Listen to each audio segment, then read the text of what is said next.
And if that project's receiving financial assistance, the current requirement is that 100% of the roof be covered with vegetation and the building be LEED certified. So are you familiar with the Target? It's a large retail like Walmart in the United States. So that's a picture of their roof. And I'm sorry?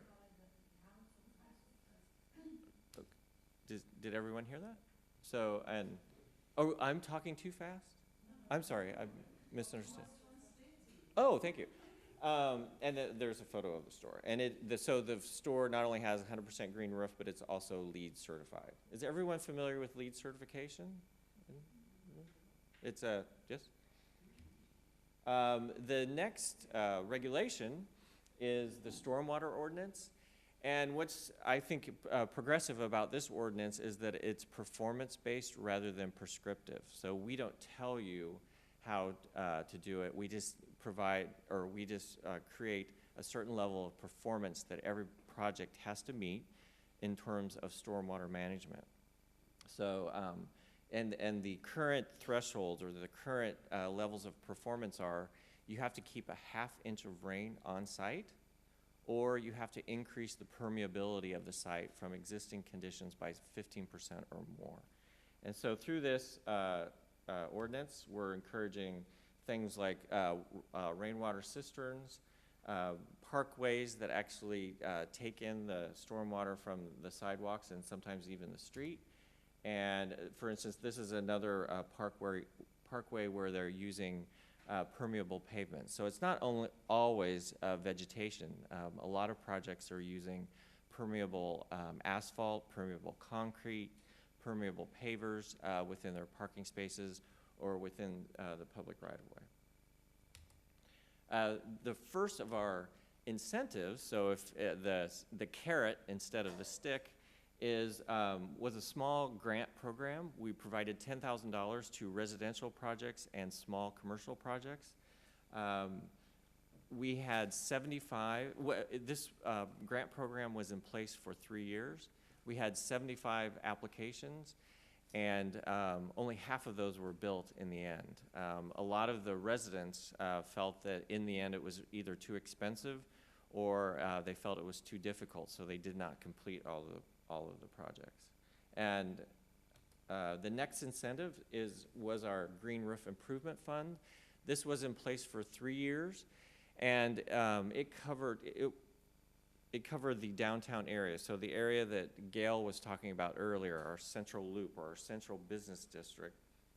If you would place a green roof on an existing building within the loop, we would provide a 50% match for the cost of the vegetated roof, up to a maximum of $100,000 per project. So a fairly significant incentive.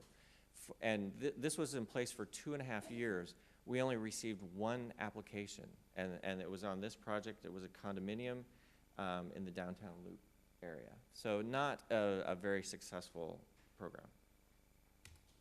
The next is our density bonus, and very simply, this is if you place a green roof on a building in the downtown area, you can build a larger building. And it's a very convoluted calculation. It's not just for every square foot of green roof, you can build another square foot of space. It's actually very complicated, but it has been somewhat successful. I think about 20 projects have taken advantage of this density bonus. The next incentive is within our Small Business Improvement Fund geography. So this is a map of the city of Chicago, and all of the areas in purple are SPIF districts. That's what we affectionately call it, a SPIF. And so if your commercial project is within that area, we will, and it involves existing buildings, we will pay anywhere from 25 to 75% of the cost of a green roof. It's a sliding scale, and it's dependent on how large and how profitable the business is. So again, it could be a very substantial incentive. The next is our open space impact fee. This fee works that any project that is adding residential units to within the city has to provide new open space within the neighborhood that it's being built, or they can pay into the open space impact fee.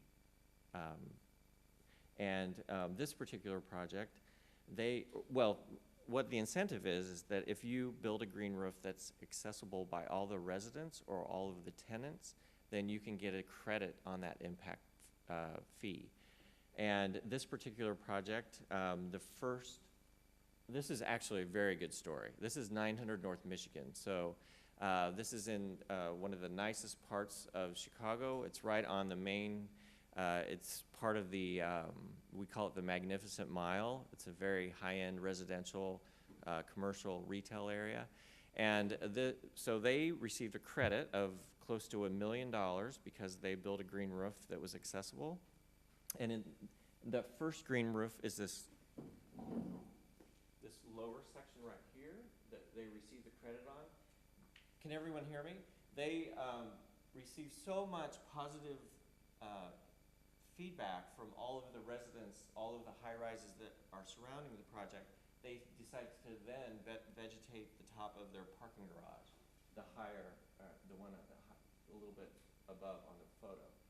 And this is the tower itself right here. And so what they found out is that the units that overlook the green roof were actually leasing faster and for longer than the units facing Lake Michigan and Michigan Avenue. So there was another setback on the east side of the tower, and they decided to vegetate that as well. So it's a very good story of a combination of, incentives first started it, but then they actually found out that they could make more money in the building if they would vegetate even more roofs. And this incentive is through our building permit process. It's called the Green Permitting Program. And if your project qualifies as a green project, you will be promised that your building permit will be reviewed and approved in 30 days or less. And this is in relation to, typically it's 60 to 90 days that you have to spend in the building permit program. So it's a significant savings in the amount of time you have to spend in City Hall. So that's kind of the public policy that we've implemented since the 2004. So what have been the results of all of this work? We decided to buy satellite imagery from the fall of 2010 to identify all of the green roofs that have actually been constructed in Chicago. So again, it came from fall of 2010. Part of the analysis of this satellite imagery involved applying the building footprint layer on that satellite imagery. So we can tell, because the satellite imagery showed all of the vegetation within the city limits.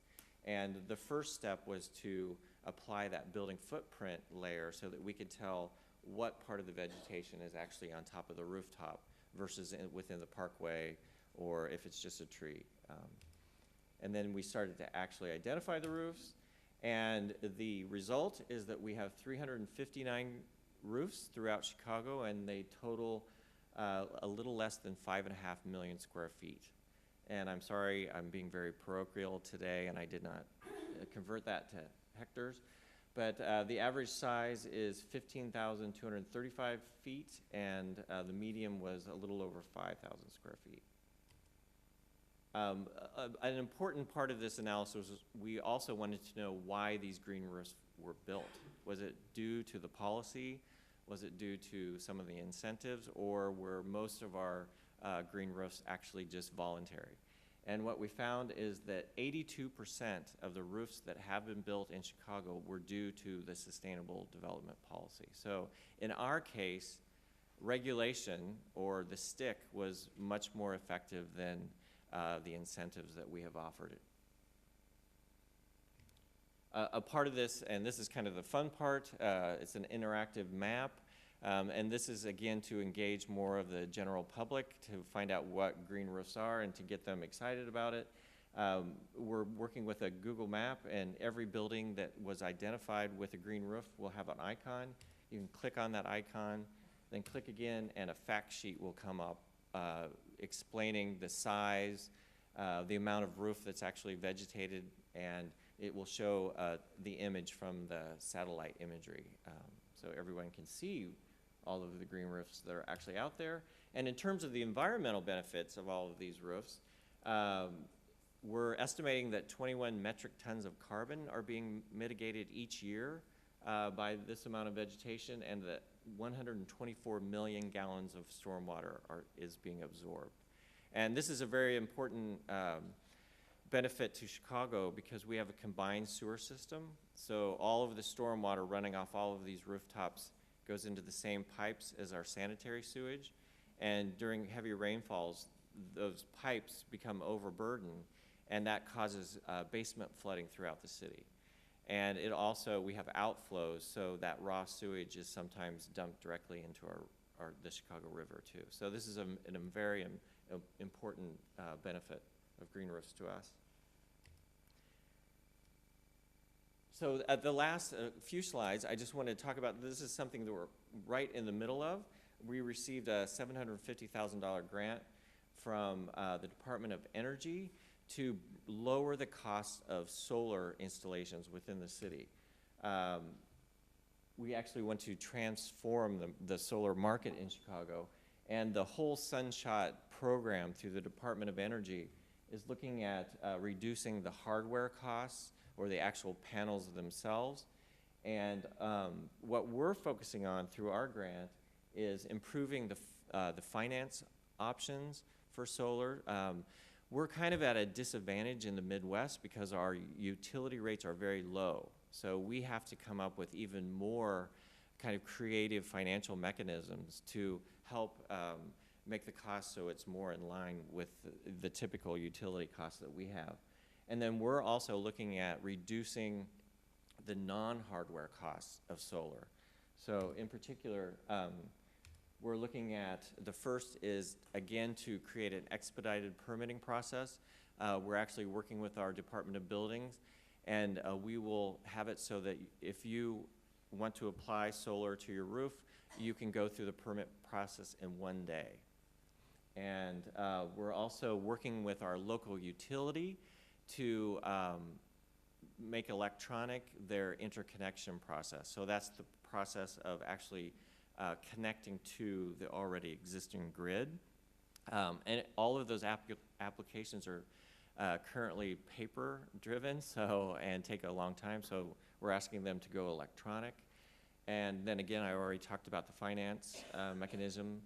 And then we're also working with our Department of Zoning to solidify and actually publish our zoning policies in regard to solar. So we want to complete this project in the first quarter of 2013. So after that, and we're really focusing on residential projects, so up to 16 kilowatts, or commercial projects up to 300 kilowatts. So smaller commercial and smaller residential projects.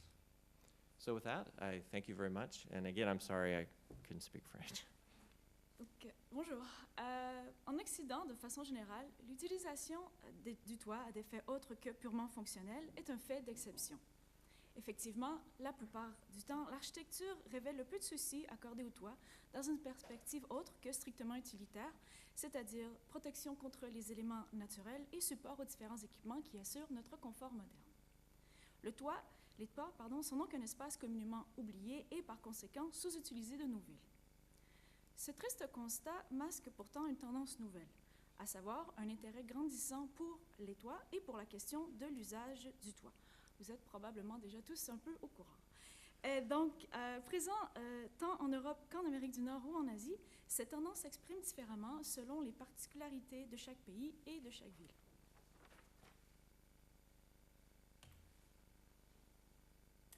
Ah ben, c'était la précédente. Voilà. Okay.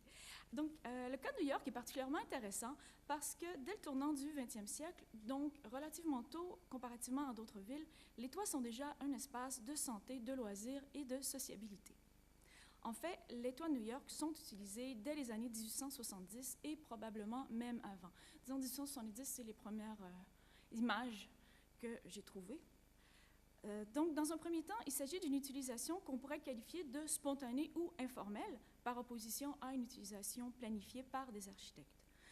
Donc, c'est un usage informel qui, d'un côté, tire avantage des possibilités offertes par la multitude de toits plats à New York et qui, d'un autre côté, répond à une nécessité.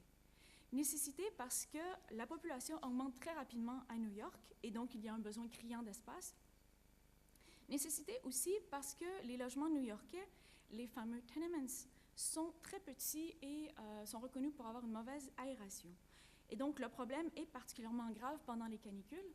Entre autres, la canicule de 1896, il va y avoir environ 1000 décès, donc principalement des enfants et des personnes âgées. Vous pouvez voir sur l'image, en haut à droite, vous voyez les gens sur le toit, donc qui se rafraîchissent la nuit, pendant une nuit de canicule à New York. La première planification architecturale d'un usage nouveau des toits à New York survient avec la construction du premier Roof Garden Theatre, le Casino Theatre, au début des années 1880.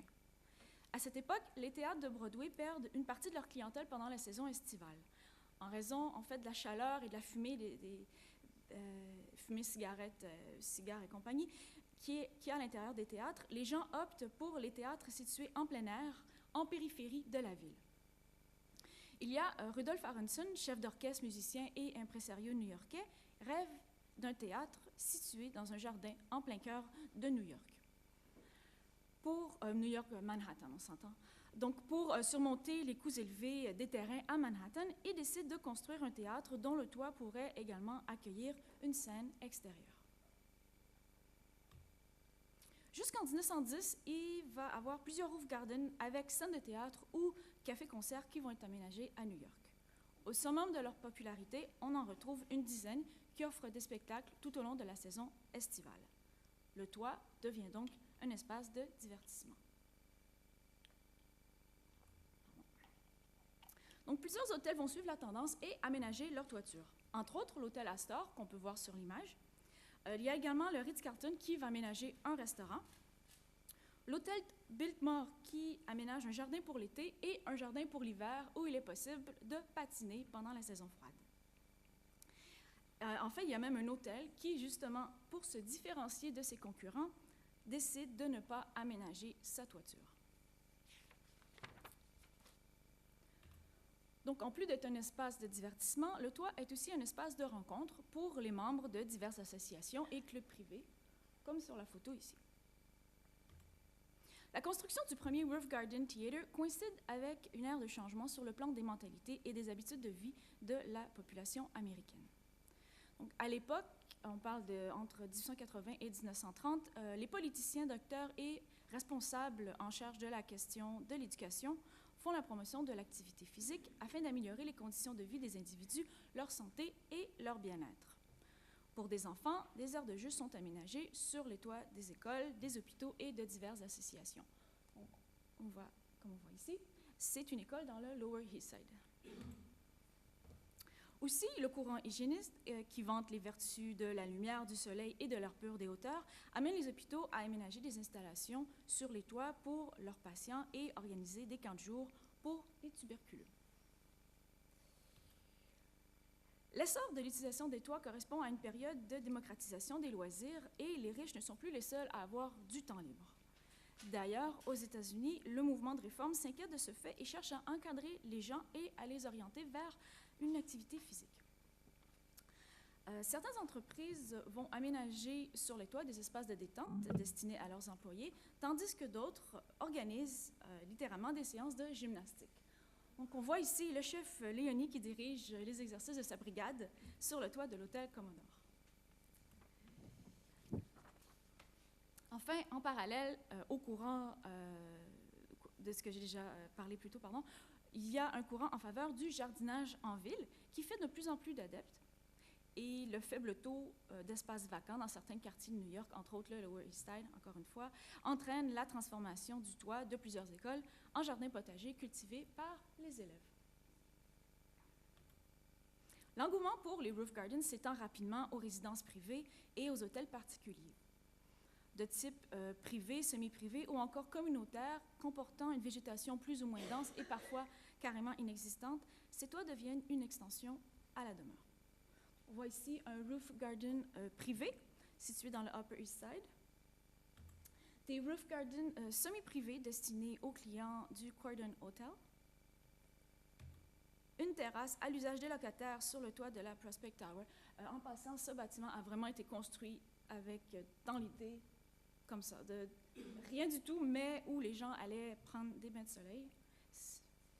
Et donc, enfin, un roof garden qui peut être également qui peut être de nature informelle. Donc, on voit très bien que le toit ici n'a pas été planifié pour un usage de terrasse.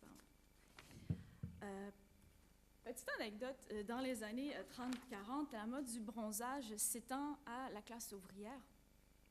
Et c'est à cette époque qu'on va surnommer Tar Beach, littéralement plage de goudron, les roof gardens ou terrasses informelles sur les toits de New York. Donc très tôt, les toits de New York font l'objet de représentations. Tout d'abord par des gravures, des peintures, des photographies diffusées, notamment dans les journaux et les magazines illustrés, puis par des films à partir des années 1920.